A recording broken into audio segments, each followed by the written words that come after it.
இறை இயேசுவில் பிரியமானவர்களே, இன்று நாம் தியானிக்கும் நற்செய்தி வாசகம் லூக்கா நற்செய்தி 1ஆம் அதிகாரம் 26 முதல் 38 வரை உள்ள இறைவசனங்கள்.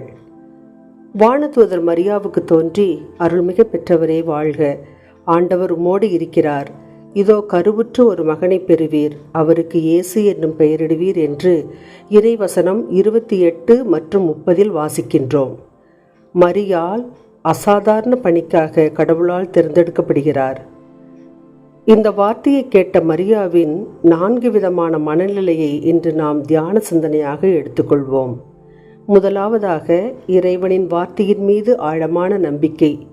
மரியாள் வானதூதரிடம் இது எப்படி நிகழும், நான் கன்னியாயிற்றே என்று கலங்கிய போது வானதூதர் அவரிடம், தூய ஆவி உம்மீது வரும், உன்னத கடவுளின் வல்லமை உம்மேல் நிழலிடும், ஏனெனில் கடவுளால் ஆகாதது ஒன்றுமில்லை என்ற வானதூதரின் வார்த்தையை கேட்டவுடனே மரியா, நான் ஆண்டவரின் அடிமை, உமது சொற்படியே நிகழட்டும் என்று இறைவன் மீது முழு நம்பிக்கை வைத்தார்.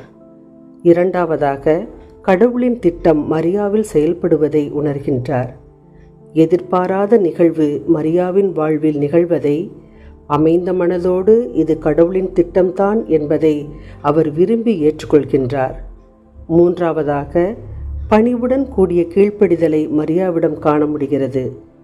கன்னியான மரியாளிடம் குழந்தை பிறப்பது அசாதாரணமான காரியம். இது எப்படி நிகழும், நான் கன்னி ஆயிற்றே என்ற கலக்கம் ஏற்பட்ட போதும் கடவுளின் குரலுக்கு பணிந்து கீழ்ப்படிந்தார். நான்காவதாக, பரிசுத்த ஆவியின் வல்லமை மரியாளின் மீது இருந்தது. வானதூதர் மரியாவிடம், தூய ஆவி உம்மீது வரும், உன்னத கடவுளின் வல்லமை உம்மேல் நிழலிடும், ஆதலால் உம்மிடம் பிறக்கப் போகும் குழந்தை தூயது, அக்குழந்தை இறைமகன் எனப்படும். இவ்வாறு தூய ஆவியின் வல்லமையை பெற்றவராக மரியாள் விளங்கினார். ஆம் அன்பார்ந்தவர்களே, மரியாவின் இப்பண்புகள் நமது வாழ்க்கையில் என்ன விளைவுகளை ஏற்படுத்தியுள்ளது என்பதை நாம் சிந்தித்து பார்க்க அழைக்கப்படுகிறோம். மரியாள் இயேசுவுக்கு மட்டும் அன்னை அல்ல, இந்த மனித குலத்திற்கே தாயாக விளங்குகிறார். அன்னை வழியாக இறைவனை பற்றி கொள்வோம். அன்னை மரியாளைப் போன்று வார்த்தையான இறைவனை நம் மனதில் சுமக்க, கடவுளின் திட்டத்தை நம் வாழ்க்கையில் அமைந்த மனதுடன் ஏற்றுக்கொள்ள, நம் வாழ்க்கையில் நிகழும் அனைத்து செயல்பாடுகளையும் கீழ்ப்படிதலோடு அனுமதிக்க, தூய ஆவியார் நம்மில் செயல்பட அன்னை மரியாள் வழியாக இறைவனிடம் கேட்போம்.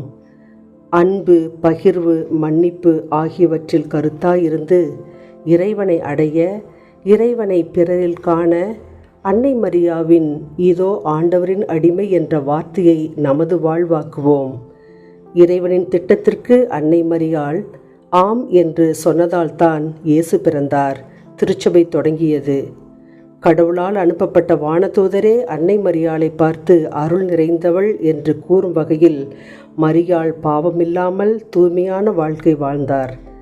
நாமும் நம் பாவத்தையும் பலவீனத்தையும் ஒதுக்கி கடவுளுக்கு நம்மை முழுமையாக ஒப்புக்கொடுத்து அன்னை மரியாவை போன்று பாவ மாசின்றி தூய வாழ்வு வாழ்வோம்.